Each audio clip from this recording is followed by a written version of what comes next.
ሰላም ጤና ይስጥልን የተከበራችሁና የተወደዳችሁ በዓለም ዙሪያ የምትገኙ ጣና ዴሊ ቤተሰቦች እንደምን ዋላችሁ። የከበረ ሰላምታችን ከጣና ዴሊ ዜና ክፍል ይድረሳችሁ በማለት የሰኔ 3 ቀን 2018 ዓ.ም የዕለቱን ዋና ዋና ዜናዎች ርዕሶቹን አስቀድመን እናስደምጣችኋለን። በባህር ዳር የሚገኘው የድሮን ኦፕሬሽን ማዕከል የማስፋፊያ ስራ መከናወኑ ትኩረት ስቧል። የብልጽግናው ስርዓት በመላው አገሪቱ የድሮን ማዘዣ ጣቢያዎችን እያስፋፋ መሆኑን ሲገልጽ፣ በባህር ዳር የተገነባው አዲስ ማዕከል በአንድ ጊዜ 3 ድሮኖችን ለማዘዝ የሚያስችል መሆኑ ተነግሯል። ይህ እርምጃ ምን ያመላክታል? የአገሪቱ ቀጣይ ሁኔታስ ምን ይመስላል? የሚለውን ዝርዝር ይዘን ቀርበናል። የምንሰደደው ዘራችንን ለማትረፍ ነው ያሉ የትግራይ ወጣቶች የሰጡት ምላሽ አነጋጋሪ ሆኗል። ህወሓት በክልሉ የሚገኙ ወጣቶችና ጎለምሶች ወደ ጦር ግንባር እንዲገቡ አዲስ መመሪያ ማውጣቱን ተከትሎ በርካታ ወጣቶች ክልሉን ለቀው መሰደዳቸው ተዘግቧል። ከዚህ ጀርባ ያለው ሁኔታ ምንድነው? በክልሉ ውስጥ ያለውን ወቅታዊ ሁኔታ በዝርዝር እናስደምጣችኋለን። የተወደዳችሁና የተከበራችሁ የጣና ዴሊ ቤተሰቦች ሌሎች ዓለም አቀፍ ዜናዎችንና ወቅታዊ ክስተቶችንም በዝግጅታችን ተካተዋል። በተለያዩ የዓለም ክፍሎች የተከሰቱ ጉዳዮችንም ይዘናል። እስከ ዜናችን ፍጻሜ አብራችሁን እንድትቆዩ እየጋበዝን ወደ ዝርዝር ዜናዎቹ እናልፋለን።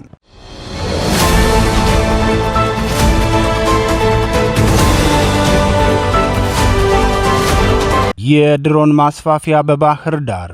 በኢትዮጵያ ያለው ሁኔታ ለአንዳንዶች አሰልች፣ ለቀሪዎቹ ደግሞ አሳዛኝ ሲሆን ለጥቂቶች ደግሞ የምቾት መንገድን ፈጥሮላቸዋል። የብልጽግናው ስርዓት ጦርነትን እስከ ስልጣን ዘመኑ መጨረሻ ድረስ ለማስቀጠል ውሳኔ ላይ መድረሱ፣ ወዲህ ደግሞ ህወሓት የህይወት ዘመን ጦረኛ ሆኖ የመዝለቅ አቋሙ ይፋ የሆነበት ሳምንት ነው። ህወሓት በአገር ቤት የሚያካሄደውን ትርምስ፣ ወረራና ዝርፊያ ወደ ጎረቤት ሀገራትን በማሻገር ቅጥረኛ ወታደርን በሱዳን ምድር ማሰማራቱን በኩራት ሲናገር ተመልክተነዋል። ብልጽግናው በበኩሉ በመላው አገሪቱ የድሮን ማዘዣ ጣቢያዎችን እየገነባ ሲሆን የባህር ዳሩ ድሮን ኦፕሬተር ክፍል የማስፋፊያ ስራ እንደተሰራለትና በአንድ ጊዜም 3 ድሮኖችና ለማዘዝ የሚያስችል ማዕከል እንዳደረገው አስታውቋል። በዚህ መጠን የጦርነት ናፍቆት አእምሯቸውን የተቆጣጠራቸው ህወሓትና ብልጽግና ሁለቱም በድሮን ጉዳይ ሰሞኑም ስራ በዝቶባቸዋል። ህወሓት ከምስራቅ አውሮፓ የድሮን መከላከያና ድሮን ገዝቼ በመቀሌ ከተማ ኩያ አካባቢ እየገጠምኩ ነው ብሎ ሲያስነግር የከረመው ፕሮፓጋንዳው ውሃ በልቶበታል ተብሏል። ወይዘሮ ፈትለወርቅ ገብረ እግዚአብሔር ወይም ወንጀሩኖ ከከበርቴ ወንድማቸው ዳዊት ገብረ እግዚአብሔር ጋር ከመከሩ በኋላ ጉዳዩን የህወሓቱ ሊቀመንበር ደብረጽዮን ገብረ ሚካኤል ተሳታፊ የሆኑበት የድሮን ግዥና መገጣጠም ፕሮጀክት ተጀመረ።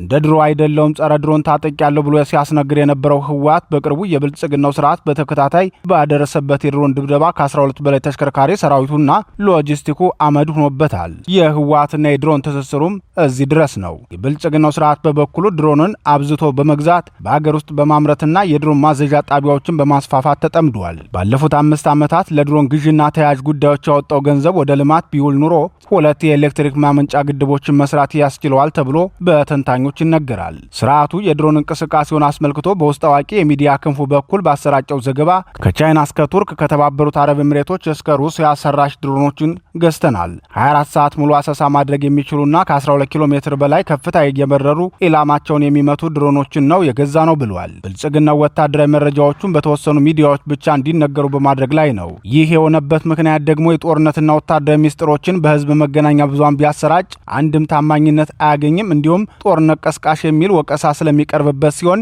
ወዲህ ደግሞ መረጃውን አላውቀውም፣ ለሚዲያዎቹ ማን እንደሰጣቸው አላውቅም በማለት ከተጠያቂነት ለመራቅ አስቦ ያደረገው እንደሆነ ይታመናል።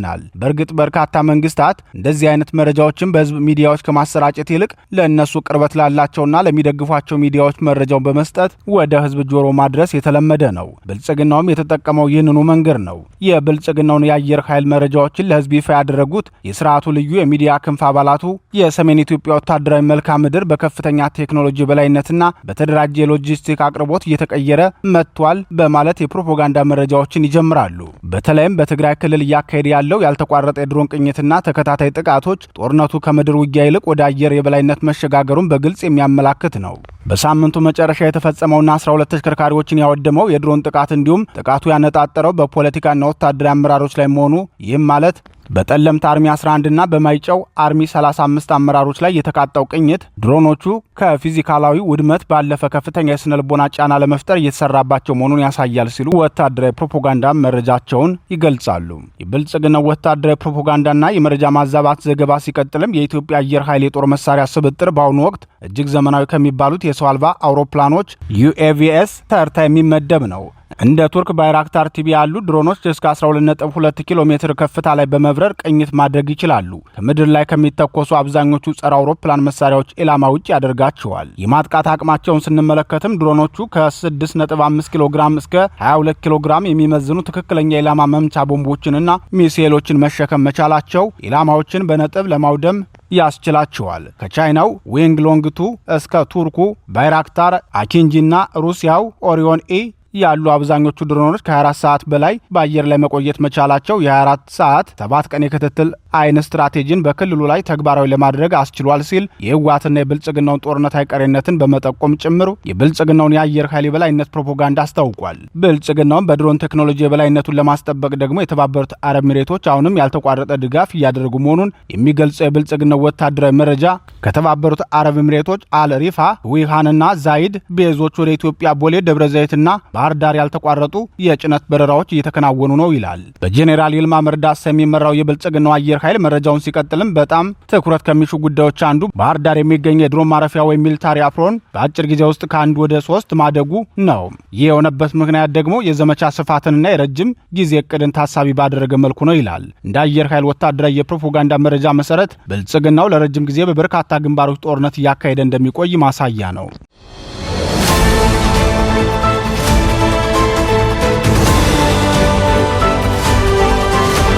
የምንሰደደው ዘራችንን ለማትረፍ ነው። የትግራይ ወጣቶች ህወሓት በትግራይ ክልል የሚገኙ ሁሉም ወጣቶችና ጎለምሶች ወደ ጦር ግንባር እንዲገቡ መመሪያ ማውረዱን ተከትሎ በርካታ ወጣቶች ክልሉን ለቀው መፍለሳቸውን ቀጥለዋል። በክልሉ ሁሉም ጎለምሳዎችና ወጣቶች ለጦርነት የማይሰለፉ ከሆነ ከፍተኛ ቅጣት የሚያስከትል እርምጃ እንደሚወስድና ይህንም በክልሉ ምክር ቤት ህግ ሆኖ እንዲወጣ እያደረገ መሆኑን ህወሓት ማሳወቁ ይታወሳል። በዚህ ሁኔታ በአስገዳጅ አፈሳ ወደ ጦር ሜዳ እንዲገቡ የተፈረደባቸው የትግራይ ወጣቶች አስቸጋሪውን መንገድ በመጠቀም ጭምር ከክልሉ በመውጣት ራሳቸውን ከውትድርና ነጻ እያወጡ ነው። በትግራይ ክልል አዲስ የጦርነት ነጋሪት እየተጎሰመ ባለበት በአሁኑ ወቅት የጦርነቱ ዋነኛ ገፈት ቀማሽ የሆኑት የክልሉ ወጣቶች የህወሓትን ጥሪ ውድቅ በማድረግ ክልሉን ለቀው የሚወጡበትን ምክንያት ሲገልጹም ስደትን ወደነው ሳይሆን የመረጥነው ዘራችንን ለማስቀጠል ነው ሲሉ በክልሉ ያረበበውን የስጋት መጠን ገልጸዋል። የሰሞኑ የወጣቶች የጅምላ ፍልሰት በክልሉ ያለውን የፖለቲካ መከፋፈል፣ የተስፋ መቁረጥ ስሜትና አመራሩ ከህዝቡ ነባራዊ ፍላጎት ጋር ምን ያህል እንደራቀ በግልጽ የሚያመላክት ክስተት መሆኑን ወጣቶቹ ተናግረዋል። በቅርቡ በሽራሮ አካባቢ የብልጽግናው ስርዓት የፈጸመው የድሮን ጥቃትና ከመቀሌ ውጭ እየተካሄደ ያለውን አስገዳጅ የወታደራዊ ምልመላ ተከትሎ ወጣቶች በማንኛውም ዋጋ ወደ መሃል ሀገር በተለይም ወደ አዲስ አበባ በመሸሽ ላይ ይገኛሉ። ይህ የሽሽት ውሳኔ ቀላል የፍርሃት እርምጃ ብቻ ሳይሆን ትናንት ከደፈረን ኃይል ጋር መስራት አልፈልግም እና ለዳግም ጦርነት የሚያሳምን በቂ ምክንያት የለንም በሚሉ ጠንካራ የሞራልና የፖለቲካ መከራከሪያዎች ላይ የተመሰረተ የታሰበበት ቢተኝነት መሆኑን ይናገራሉ። ወጣቱ ካለፈው ደም አፈሳሽና አውዳሚ ጦርነት በመማር ከመገደል ይልቅ መማርን፣ መስራትንና ህይወትን መለወጥን ዋነኛ ዓላማው ማድረጉን የሚናገሩት የትግራይ ወጣቶች ከአባቶቻችን ዘመን ጀምሮ የትግራይ ህዝብ ቁጥር 5 ሚሊዮን ነው ይባላል። አሁንም 5 ሚሊዮን ነው የሚሉን። ለምን እንደ ሌሎቹ ኢትዮጵያውያን ወንድሞች ህዝቦች የትግራይ ህዝብ ቁጥር አይጨምርም ብለን ስንጠይቅ መልሱ ቀላል ነው። ህወሓት በሚከተለው ጦርነት ህዝቡ በየጊዜው እየተመናመነ ስለሆነ ነው። ባለፈው ጦርነት ከ1 ሚሊዮን የማያንስ ወጣት አስጨርሰዋል። አሁን ደግሞ የቀረነው እንዳንተርፍና ትውልድ እንዳናስቀጥል ለሌላ ዙር ጦርነት ዘመቶ ይሉናል በማለት ህወሓት በትግራይ ህዝብ የቁጥር እድገት ላይ ጭምር እያደረሰ ያለውን ጉዳት ተናግረዋል። በ2013 ጦርነት ከ1 ሚሊዮን በላይ ህዝብ መሞቱን አስመልክቶ የህወሓት ሊቀመንበርና ምክትላቸው በተደጋጋሚ ጊዜ ይህን ያህል ወጣት ሞተ የሚሉት ተሳስተዋል። በምን ጥናትን ያረጋገጡት? የተጋነነ ቁጥር የሚገልጹት ወጣቱ ለትግል እንዳይነሳ ለማድረግና ለማስፈራራት ታስቦ ነው በማለት በክልሉ ህዝብ ላይ የደረሰውን እልቂት ሲክዱ ታስተውለዋል። በክልሉ የተፈጠረውን የመሪዎችና የተመሪዎች የፍላጎት መለያየት ሲገልጹም መቼም የምንግባባ አንሆንም፣ እነሱ አሁንም የሚታያቸው የድሃ ልጆችንና የነገ አገር ተረካቢ ወጣቶችን በጦርነት አስጨርሰው ስልጣናቸውን ማስጠበቅ ነው። እኛ የምንፈልገው ደግሞ በጦርነት የተጎዳውን ወገናችንን በስራ ለመቀየርና ትውልድን ለማስቀጠል ነው ይላሉ። ወጣቶቹ አክለውም የህወሓት መሪዎችና ወታደራዊ አዛዦች ወጣቱን እንደ ፖለቲካ መጠቀሚያና የጦርነት ማገዶ አድርገው የሚያስቡበት አእምሯቸው አልተቀየረም። ጦርነቱን የሚያካሂዱበትን ምክንያት የሚገልጹትም ለህዝብ ህልውና ነው እያሉ ነው። ዛሬም ለማታለል ያስባሉ።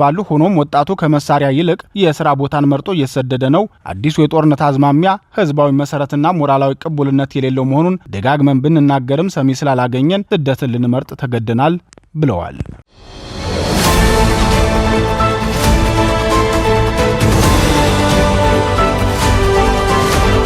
በረደ ሲሉት ይግላል፣ ጋለ ሲሉት ደግሞ ይቀዘቅዛል። በመካከለኛው ምስራቅ ያገረሸው ውጥረት፣ የአሜሪካ አጸፋ እርምጃና አደጋ ላይ የወደቀው የዲፕሎማሲ ጥረት፣ በመካከለኛው ምስራቅ በረደ ሲሉት የሚግለው ጋለ ሲሉት የሚቀዘቅዘው የጂኦፖለቲካ ውጥረት ዳግም አገርሽቶ መተንበይ ወደማይቻልበት ደረጃ ላይ ደርሷል። የዲፕሎማሲው ጦርነት ተዳክመው ወደ ጠረጴዛ የሚቀርቡ የድርድር ቅድመ ሁኔታዎች እጅግ በከበዱበት በዚህ ወቅት አሜሪካ በኢራን ላይ የጀመረችው ጥቃት ቀጠናውን ወደ ከፋ ቀውስ አስገብቶታል።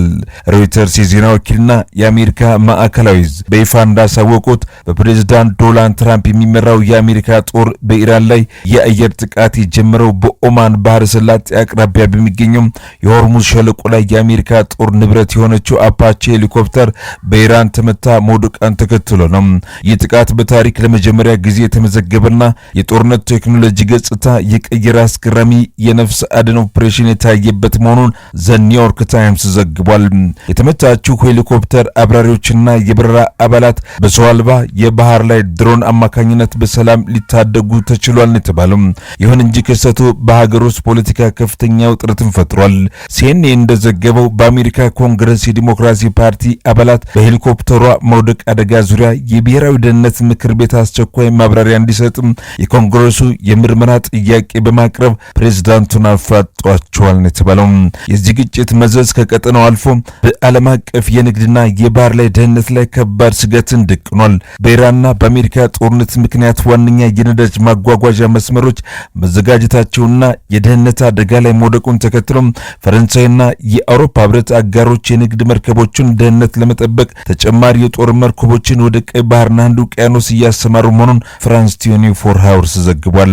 ከእስራኤልና ሊባኖስ ጉዳይ ጋር ተዳምሮ ለአሜሪካ ተጨማሪ ፈተና የሆነው ይህ የኢራንና አሜሪካ ፍጥጫ ቀደም ሲል በኢራንና በእስራኤል መካከል ተደርጎ የነበረውን ደካማ የተኩስ አቁም ስምምነት ሙሉ በሙሉ በሚባል ደረጃ አደጋ ላይ ጥሎታል። ይህን ተከትሎ የተባበሩት መንግስታት ድርጅት ዋና ጸሐፊ አንቶኒዮ ጉተሬስ በመካከለኛው ምስራቅ ዳግም ባገረሸው ግጭት በጣም እንዳሳሰባቸው መግለጻቸውን ቢቢሲ በዘገባው አመላክቷል። ዋና ጸሐፊው በኤክስ ገጻቸው ላይ ባጋሩት መልእክት እስራኤል የዘጋችውን የጋዛ መተላለፊያ እንድትከፍትም ጠይቀዋል። ሁሉም ጥቃቶች አሁኑን መቆም አለባቸው።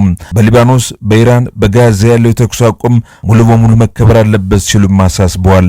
በየሰዓቱ እየፈረሰ ያለው የተኩስ አቁም ስምምነትና የዲፕሎማሲው መዳከም የቀጠናውን የነገ ዕጣ ፈንታ በእጅጉ አጨልሞታል ተብሏል።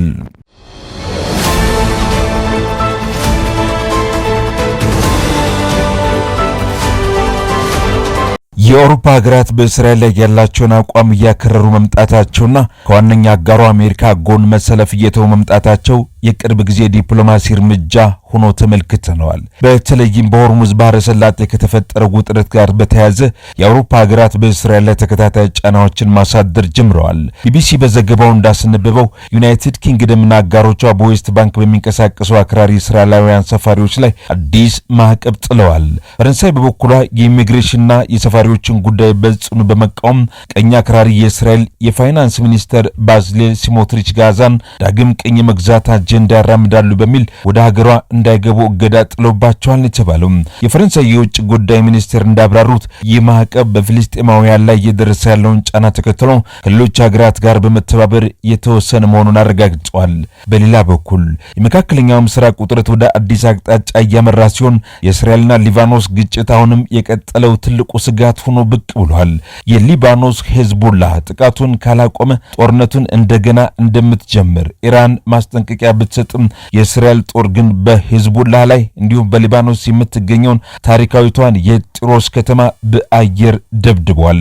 ይህ ሁኔታ በጋዛ ጦርነት ምክንያት የተፈጠረውን ቀውስ ይበልጥ በማወሳሰብ የቀጠናውን የሰላም ተስፋ የማጨለም ሂደት ነው ሲሉ ተንታኞች ይናገራሉ።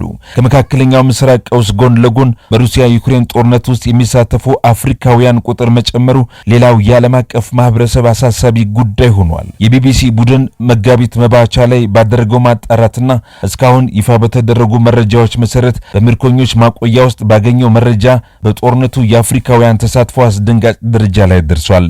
ከዩክሬን የተገኘው አሃዝ እንደሚያመላክተው አምና ከተያዙ የጦር ምርኮኞች መካከል ከ8 አንዱ አፍሪካዊ ነው ተብሏል። ዩክሬን እንደምታምነው ከሆነ ሩሲያ አሏት ተብለው ከሚገመቱት 27000 የሚበልጡ የውጭ ሀገር ወታደሮች መካከል 10% ከአፍሪካ አህጉራት የተመለመሉ ናቸው። ይህ ዘገባ የዓለም አቀፍ የጂኦፖለቲካ ግጭት ከቀጥተኛ ተሳታፊዎች ባለፈ ሌሎች ሀገራትን በተለይም አፍሪካን እንዴት እያስገባ እንደሆነ በግልጽ የሚያሳይ መሆኑን ያስገነዝባል ሲሉ ተንታኞች ይናገራሉ።